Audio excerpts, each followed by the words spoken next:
नमस्कार दोस्तों, education community में आपका स्वागत है। साथियों, अभी जो हमारा एजुकेशन कम्युनिटी का टेलीग्राम चैनल है वहाँ पर मैं एनसीईआरटी के सब्जेक्ट वाइज और चैप्टर वाइज एमसीक्यू शेयर करता हूँ। उसके अलावा दोस्तों डेली हम एक मैथ्स का क्वेश्चन शेयर करते हैं जो कि जीएस पेपर 1, 2, 3, 4 में से होता है। और साथ ही दोस्तों ये जो मैंने मैथ्स का क्वेश्चन तैयार करना हमने शेयर करना स्टार्ट किया है वो विजन आईएएस की मंथली जो मैगजीन है उसके आर्टिकल पर आधारित होता है। दोस्तों इसका उद्देश्य ये होता है ताकि अगर आप डेली अलग से आंसर राइटिंग कर रहे हैं, कहीं डेली पर एडिटोरियल डिस्कशन है, आप उसकी आंसर राइटिंग कर रहे हैं, फिर आप मंथली मैगजीन से अलग कंटेंट तैयार कर रहे हैं, फिर मेंस के नोट्स अलग बना रहे हैं, तो उसमें क्या है आपका रायता काफ़ी फैलता जाता है। इसलिए हमको ऐसा प्रयास करना चाहिए कि हमको मिनिमम इनपुट देने पर मैक्सिमम आउटपुट मिले, क्योंकि हमको overall GS paper 1, GS paper 2, GS paper 3, GS paper 4 और उसमें भी अलग अलग सब्जेक्ट्स को लेकर बहुत सारा कंटेंट तैयार करना होता है, टेस्ट लगाने होते हैं, पीवाईक्यू करने होते हैं, सीसेट पढ़ना होता है। तो ऐसे में हमारा प्रयास हो कि हमको मिनिमम इनपुट पे मैक्सिमम आउटपुट मिले। तो यहाँ पर जो विजन आईएएस की मैगजीन है उस पर जो मैंने क्वेश्चन शेयर करना चालू किया है, आप जाकर टेलीग्राम चैनल से या एजुकेशन की जो जो हमारे चैनल की यहाँ पर कम्युनिटी पोस्ट है वहाँ से आप क्वेश्चन देखिए। पहले क्वेश्चन को आप अच्छे से पढ़िए, फिर ये वीडियो देखिए 8 से 10 मिनट का, उस कंटेंट को आप तैयार करिए और मैगजीन आप अपने लेवल पर भी तैयार करते रहिए और फिर आप आंसर लिख के डायरेक्टली मेरे को पोस्ट कर सकते हैं टेलीग्राम पर। तो देखिए यहाँ पर ये जो न्यूज़ है, यहाँ पर क्या है कि अगर मैं ये जो न्यूज़ आई हुई है इसका मैं आपको 1 मिनट में स्टोरी बताऊं ताकि आपको लॉन्ग टर्म में याद रहे। उसके बाद हमको एग्जाम के पर्सपेक्टिव से जो पॉइंट्स चाहिए है जो पढ़ने के लिए, उस पर हम आगे बढ़ेंगे। देखिए हाल ही में क्या हुआ था कि जो दिल्ली की सरकार है और जो यूनियन गवर्नमेंट है, केंद्र की सरकार है, इनके बीच में अलग अलग अधिकारों को लेकर टसल चलती रहती है। काफ़ी समय से एक मुद्दा था कि जो दिल्ली की सरकार है अलग अलग योजनाओं को क्रियान्वित करवाना चाह रही थी और जो अधिकारीगण हैं वो उनकी आवाज़ नहीं सुन रहे थे। तो दिल्ली सरकार इसको लेकर चलेगी सुप्रीम कोर्ट में। सुप्रीम कोर्ट में लंबी सुनवाई हुई और उसके बाद फैसला आया कि जो सेवाओं संबंधित मामले हैं दिल्ली के, उन पर जो है दिल्ली की जो सरकार है, चुनी हुई सरकार है, उसका नियंत्रण है अल्टीमेटली, और जो उपराज्यपाल हैं उनको उसके अधीन काम करना होगा। लेकिन जो केंद्र की सरकार है उसको ये चीज़ रास नहीं आ रही थी। वो एक प्रकार से, अगर आप अलग अलग पॉलिटिकल डिबेट अगर आप देखते हैं तो वो एक प्रकार से ईगो का मामला बन गया था। तो जैसे ही ये सुप्रीम कोर्ट का जजमेंट आया तो जो यूनियन गवर्नमेंट है, जो मोदी सरकार है, उसने एक अध्यादेश जारी कर दिया और अध्यादेश के माध्यम से कुछ ऐसी प्रक्रिया जरूर दिखाई कि हाँ मुख्यमंत्री की जो भूमिका रहेगी दिल्ली के मुख्यमंत्री की, लेकिन अल्टीमेट जो है फिर से सेवाओं संबंधी जो उनके ट्रांसफ़र हैं, नियुक्तियां हैं, उनसे संबंधित जो अधिकार हैं वो फिर से जो उपराज्यपाल है उसके पाले में डाल दिया। यानी कि अल्टीमेटली फिर से वो जो शक्तियां हैं वो केंद्र सरकार के दायरे में आ गई। तो यहाँ पर देखिए अगर हम टेक्निकल बात करें तो इसके लिए जो है दिल्ली राष्ट्रीय राजधानी राज्य क्षेत्र शासन संशोधन अध्यादेश 2023 जारी किया गया था। और इस अध्यादेश में जो सुप्रीम कोर्ट के द्वारा जो फैसला था, सुप्रीम कोर्ट ने क्या बोला था कि अनुच्छेद 239 ए का हवाला देते हुए सुप्रीम कोर्ट ने कहा था कि जो विधायी और कार्यकारी निर्णय लेने की शक्ति है वो दिल्ली की निर्वाचित सरकार के पास होगी, ना कि यहाँ पर अगर आप देख पाएंगे ना कि वो केंद्र सरकार के पास या उपराज्यपाल के पास रहेगी। और जो उपराज्यपाल हैं वो वहाँ पर दिल्ली की जो विधायी शक्ति है, जो एनसीटी दिल्ली मंत्रिपरिषद की सहायता से, जो नेशनल कैपिटल रीजन यानी कि जो एनसीआर की सरकार है, दिल्ली की सरकार है, उनकी और उनकी जो मंत्रिपरिषद है उनकी सलाह और उनकी सहायता के अनुसार कार्य करेगी। तो यहाँ पर जो अध्यादेश आया उसमें बोला गया, तो दोस्तों ये जो अध्यादेश लाया गया था, अगर हम इसके प्रोविजंस की बात करें तो यहाँ पर जो पहला प्रावधान है वो है सेवाओं पर कानून बनाने की शक्ति। देखिए यहाँ पर बोला गया है कि जो दिल्ली की निर्वाचित जो विधानसभा है तो उसको जो है राज्य सूची के अंतर्गत जो आने वाले सेवाओं के विषय हैं उस पर कानून बनाने की शक्ति नहीं होगी। और इन सेवाओं में जो है दिल्ली सरकार के जो कर्मचारी हैं उनकी नियुक्ति है, उनका ट्रांसफ़र है और उनके विजिलेंस संबंधी जो मामले हैं, यानी कि अगर उनके द्वारा कोई करप्ट प्रैक्टिस की जाती है तो उसकी निगरानी संबंधी जो मामले हैं वो इसके अधीन में आएंगे और इस पर जो है दिल्ली की सरकार है उसके द्वारा कानून बनाने की शक्ति नहीं होगी। दूसरे अगर हम प्रोविजन की बात करें दोस्तों यहाँ पर national capital civil services authority यानी कि राष्ट्रीय राजधानी सिविल सेवा प्राधिकरण बनाने की बात की गई है, जो कि जो कर्मचारी हैं सेवाओं से संबंधित जो भी हैं उनकी जो ट्रांसफ़र है, उनकी पोस्टिंग है, विजिलेंस संबंधी जो भी मामले हैं उनके द्वारा जो है देखे जाएंगे। और इस संबंध में जो उपराज्यपाल को ये जो प्राधिकरण है वो अपनी सिफारिश जो है एलजी को देगा। फिर यहाँ पर अगर हम इसकी संगठन की बात करें, ये जो अथॉरिटी बनाई जानी है, तो दोस्तों यहाँ पर जो दिल्ली के मुख्यमंत्री हैं, दिल्ली सरकार के मुख्य सचिव हैं और गृह विभाग के जो प्रधान सचिव हैं वो इसमें शामिल होंगे। और इसके द्वारा दोस्तों जो भी मामले जो निर्णय लिए जाएंगे इस पे जो है बहुमत से निर्णय लिया जाएगा, यानी कि ऐसा हो सकता है इसकी अध्यक्षता जो है दिल्ली के मुख्यमंत्री के द्वारा की जाएगी। लेकिन अगर दोनों प्रधान सचिव चाहेंगे कि नहीं ऐसा मामला होना चाहिए किसी कोई हाई लेवल अपॉइंटमेंट के मामले में, तो वहाँ पर इनकी सिफारिश को ये जो दिल्ली के मुख्यमंत्री का जो व्यू है उसको जो है नज़रअंदाज भी किया जा सकता है, क्योंकि बहुमत के आधार पर दो व्यक्ति फैसला ले लेंगे। और दोस्तों ये जो प्राधिकरण बनाया गया है ये फिर जो है अपनी सिफारिशें ऊपर एलजी को देगा, और एलजी के पास फिर भी अधिकार होगा, अगर मान लीजिए यहाँ दो के बीच में सहमति बन जाती है कि दिल्ली सरकार के प्रधान सचिव कुछ चाहते हो, केजरीवाल कुछ चाहते हैं, तो वहाँ पर फिर से जो एलजी हैं उनके पाले में गेंद आ जाएगी कि वो यहाँ पर उस सिफारिशों को या तो पुनर्विचार के लिए लौटा सकते हैं, या अल्टीमेट उनके पास राइट्स होगा कि वो क्या भूमिका यहाँ पर उनके द्वारा क्या फैसला लिया गया है। फिर दोस्तों यहाँ पर अगर हम कुछ और तथ्यों की बात करें, हम थोड़ा सा दिल्ली की जो है संवैधानिक स्थिति के बारे में बात करें, तो यहाँ पर देखिए जो 1991 में है वो 69वें संविधान संशोधन अधिनियम लाया गया था, और उसमें संविधान में अनुच्छेद जो है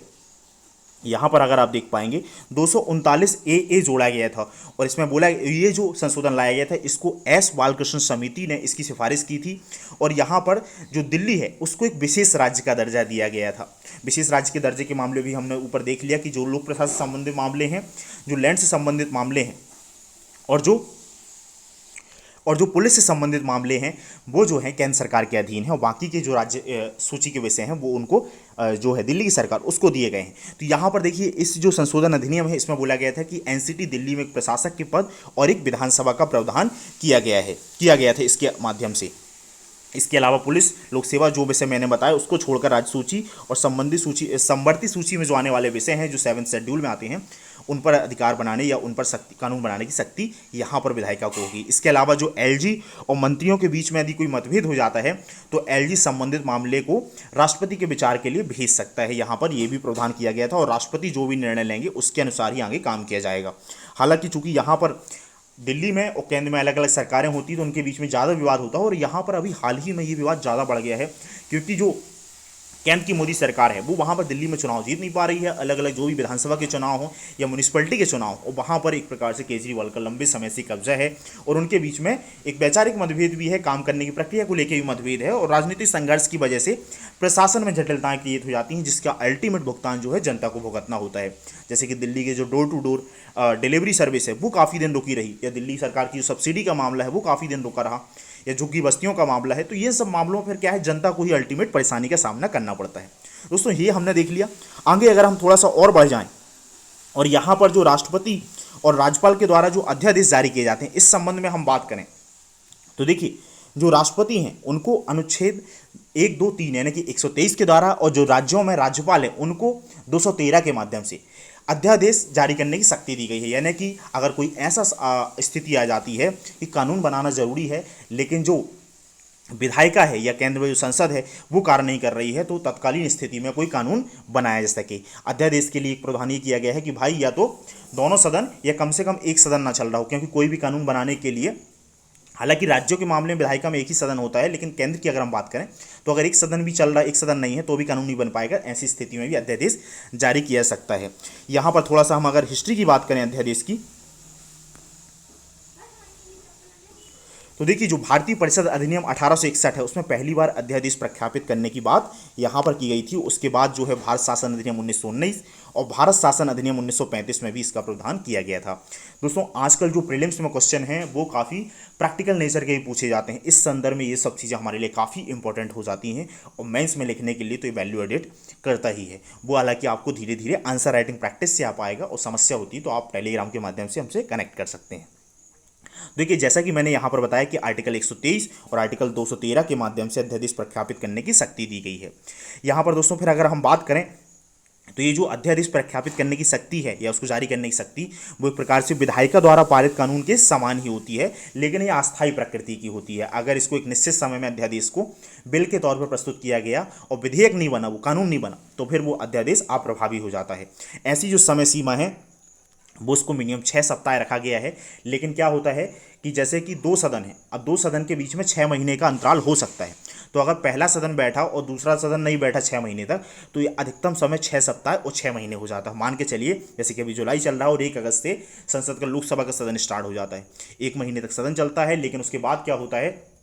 कि राज्यसभा का सदन नहीं बैठता है, और चूंकि दो सदन के बीच में 6 माह का अंतराल हो सकता है, तो वहां पर फिर दोनों सदन बैठते हैं, तब कानून बन पाएगा। तो ऐसी स्थिति में अधिकतम समय 6 सप्ताह और 6 महीने हो जाता है। फिर दोस्तों यहाँ पर एक और प्रावधान की अगर हम बात करें कि यहाँ पर राष्ट्रपति या राज्यपाल या तो इसे वापस ले लें या दोनों सदन इसको अस्वीकार करते हुए एक रेजोल्यूशन पारित कर दें, तो भी अध्यादेश समाप्त हो जाता है। कुछ और टेक्निकल बात करें साथियों, तो यहाँ पर अध्यादेश उन्हीं मामलों पर जारी किया जाता है जिन पर विधानमंडल जो है या संसद कानून बना सकती है। हालांकि जो अध्यादेश है इसकी अपनी सीमाएं होती हैं, और जैसे कि संविधान संशोधन विधेयक है, धन विधेयक इत्यादि है, उस पर अध्यादेश जारी नहीं किया सकता है। फिर दोस्तों यहाँ पर जो राज्यपाल संबंधित कुछ अधिकार हैं, यहाँ पर कुछ उसमें प्रतिबंध लगाए गए हैं कि राज्यपाल की जो अध्यादेश जारी करने की शक्ति है। जैसे कि क्या है, कुछ मामले ऐसे हो सकते हैं इस पर राष्ट्रपति की स्वीकृति आवश्यक हो, ऐसे मामलों पर जो है राज्यपाल अध्यादेश प्रख्यापित नहीं कर सकता है। या ऐसे मामले जिन विषयों को आरक्षित करना होगा राष्ट्रपति के लिए, उन मामलों पर भी अध्यादेश प्रख्यापित नहीं किया सकता है। या ऐसे मामले जिन पर विधानमंडल का कोई भी अधिनियम राष्ट्रपति की सहमति प्राप्त किए बिना अमान्य हो गया हो, उस पर भी अध्यादेश जारी नहीं किया सकता है राज्यपाल के द्वारा। फिर यहाँ पर दोस्तों कुछ और टेक्निकल हम पॉइंट्स की बात करें जो आपको लिखने के लिए एग्जाम में काम आएंगे। कुछ यहाँ पर सुप्रीम कोर्ट के जो केसेस हैं, कोर्ट केसेस हैं, वो काफ़ी इंपॉर्टेंट हो जाते हैं। और हाल ही के वर्षों में ऐसा ट्रेंड रहा है, यूपीएससी कई बार आपसे बोल देता है कि उचित वाद विवादों के साथ जो है न्यायिक वाद विवाद में उत्तर की पुष्टि कीजिए और उत्तर दीजिए। तो वहाँ पर ये केसेस काफ़ी इंपॉर्टेंट हो जाते हैं। पॉलिटी के क्वेश्चंस में आंसर अच्छे मार्क्स लेने के लिए केसेस काफ़ी इंपॉर्टेंट हो जाते हैं। तो यहाँ पर अगर हम अध्यादेश संबंधी कुछ केसेस की बात करें तो काफ़ी एक फेमस बात है दोस्तों, वो है आरसी कपूर बनाम भारत संघवाद 1970। हालांकि जब आप एग्जाम में लिख रहे हो तो ये काफ़ी बड़ा शब्द हो जाएगी, इसलिए आप आरसी कपूर वाद 1970 ही डायरेक्ट लिख दें तो काम चल जाएगा। यहाँ पर दो बातें की गई थी कि जो तत्काल कार्यवाही अगर आवश्यक नहीं है तो इस आधार पर अध्यादेश को, राष्ट्रपति के द्वारा कोई अध्यादेश जो है उसको चुनौती दे सकती है। दूसरी चीज़ ये भी बोला गया कि जो विधायिका में बहस और चर्चा से बचने के लिए अगर अध्यादेश लाया गया है तो वहाँ पर भी आप एक प्रकार से कह सकते हैं, वहाँ पर भी इस मामले में भी जो है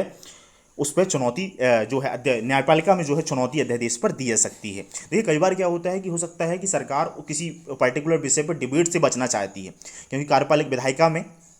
डिबेट होगी तो उससे बचना चाहती है, तो इसलिए उसने अध्यादेश जारी कर दिया और सीधे कानून जब पार्लियामेंट का सेशन स्टार्ट हुआ तो उसको पारित करवा दिया। फिर दूसरा एक और इंपॉर्टेंट केस है दोस्तों, वो है डीसी वाधवा बनाम बिहार राज्य वाद 1987।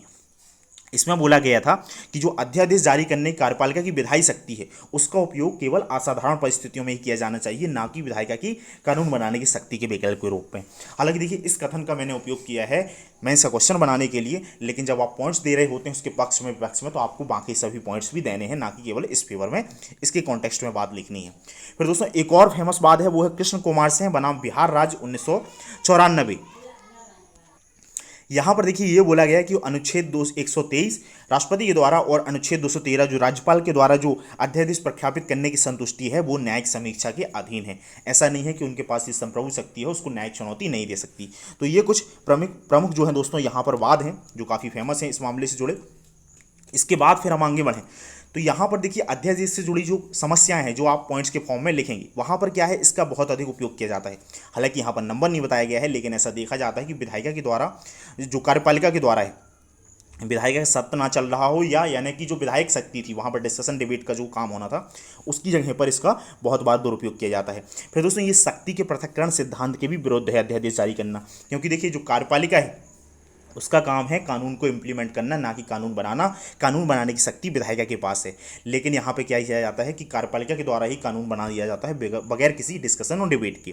फिर दोस्तों आगे अगर हम बात करें, इसमें जो शब्दावली उपयोग की गई है इस अनुच्छेद में, जैसे कि आपातकालीन स्थिति या आवश्यकता, इसको परिभाषित नहीं किया गया है कि भाई किस सिचुएशन को आप आपातकालीन मानेंगे या आवश्यकता को परिभाषित करेंगे। जैसे दिल्ली सरकार का ये मामला है, आप उसको कैसे कह सकते हैं कि आपातकालीन मामला है? कोई ऐसा तो है नहीं है कि भाई नेशनल सिक्योरिटी का मामला हो और जो राज्य की सरकार है वो काम नहीं कर रही हो या युद्ध चल रहा हो। तो ये काफ़ी जो है ये काफ़ी जनरलाइज और ब्रॉडर टर्म है जिसके आधार पर काफ़ी इंटरप्रिटेशन हो सकता है, तो इनको स्पष्ट किए जाने की आवश्यकता है, इसकी स्पष्टता को अभाव है। फिर दोस्तों यहाँ पर जो जवाबदेही है, क्योंकि जो अध्यादेश के द्वारा जो बनाए हुए कानून हैं उनकी विधायी जांच संसद विधानमंडल के द्वारा नहीं हो पाती है, यानी कि जो भी सरकार विधेयक लाती है उस पर ज़्यादा डिबेट और उसका जो है डिस्कशन का स्कोप खत्म हो जाता है। ऑलमोस्ट उसी पॉइंट से जुड़े हुए पॉइंट्स हैं, लेकिन आपको लिखने के लिए ऐसे अलग अलग पॉइंट्स चाहिए होते हैं। फिर दोस्तों ऐसा भी होता है कि केंद्र राज्य संबंधों के जो मामले हैं वहाँ पर क्या है केंद्र और जो राज्य सरकारों के बीच एक बार विवाद का कारण बन जाती है, जैसे कि हाल ही में देखने को मिल रहा। एक और दोस्तों, अलग अलग मुद्दे हो सकते हैं, इसको अलग अलग पॉइंट ऑफ व्यू से देखने के लिए हमारे यहाँ पर जो फेडरलिज्म का पॉइंट है उस पर आप इसको देख सकते हैं कि इसमें भी संघर्ष का पॉइंट है, क्योंकि राज्य सरकार की सहमति या उसमें वो उसको एक प्रकार से नज़रअंदाज किए जाने का काम यहाँ पर अध्यादेश के माध्यम से किया जा रहा है। दोस्तों ये था जो हमारा आज का आर्टिकल। फिर इसके बाद अगर हम बात करें यहाँ पर इसके संशोधन, इसमें जो निष्कर्ष दिया गया है वो है कि ये जो अनुच्छेद 123 और 213 के अधीन जो शब्द दिए गए हैं, जैसे आपातकालीन स्थिति और आवश्यकता, इसको स्पष्ट तौर पर परिभाषित किए जाने की जरूरत है, ताकि अध्यादेश जारी करने की जो शक्ति है इसके दुरुपयोग को रोका जा सके और उसको जारी करते समय एक प्रकार से संयम बरतने की जरूरत है, जो कि हमारे संविधान निर्माताओं ने जिसकी परिकल्पना की थी। एक प्रकार से देखिए यहाँ पर जो निष्कर्ष होता है, आप अपने बेसिस पे, अपनी नॉलेज के बेस पे, या आपने जो आर्टिकल से समझा उसके बेस पे ही आप अपना निष्कर्ष बना सकते हैं। और अगर आपको ये चीज़ बेटर लगती है तो उसमें ये भी इंक्लूड कर लें। तो थैंक यू दोस्तों। आप लोग इसका आंसर जो है वहाँ पर जाइए एजुकेशन कम्युनिटी में, या यहाँ पर जो कम्युनिटी पोस्ट है वहाँ से आप क्वेश्चन देखिए, या टेलीग्राम चैनल पर जाइए एजुकेशन कम्युनिटी एजुकॉम, आप सर्च करेंगे एजुकेशन कम्युनिटी एजुकॉम साइड में कोष्टक में लिख के, तो आपको चैनल आ जाएगा और उसके आधार पे आप डेली आंसर राइटिंग कर सकते हैं और इस तरीके से आप अपनी मैगजीन भी अच्छे से तैयार कर सकते हैं। तो थैंक यू दोस्तों, थैंक यू। देखिए आपको ये डिस्कशन कैसा लगता है, या हमको इसको जारी रखना चाहिए, नहीं रखना चाहिए, उसके लेकर अगर आप मेरे को बताएंगे तो हम ज़्यादा अच्छे से इसको और आगे कंटिन्यू कर पाएंगे। आने वाले टाइम पर यदि हम इसको कंटिन्यू करते हैं तो एक तो हम इसकी ड्यूरेशन को कम करेंगे, दूसरा प्रयास होगा ताकि हम इसको 10 से 12 मिनट में कर लें, और दूसरा प्रयास होगा इससे और भी जो अलग अलग डायमेंशन हैं जो विजनाइज के मैगजीन में शामिल नहीं है, जो हमारे एजुकॉम के कॉन्टेंट में होते हैं, हम उस पर डिस्कशन स्टार्ट करें। तो थैंक यू दोस्तों, थैंक यू सो मच।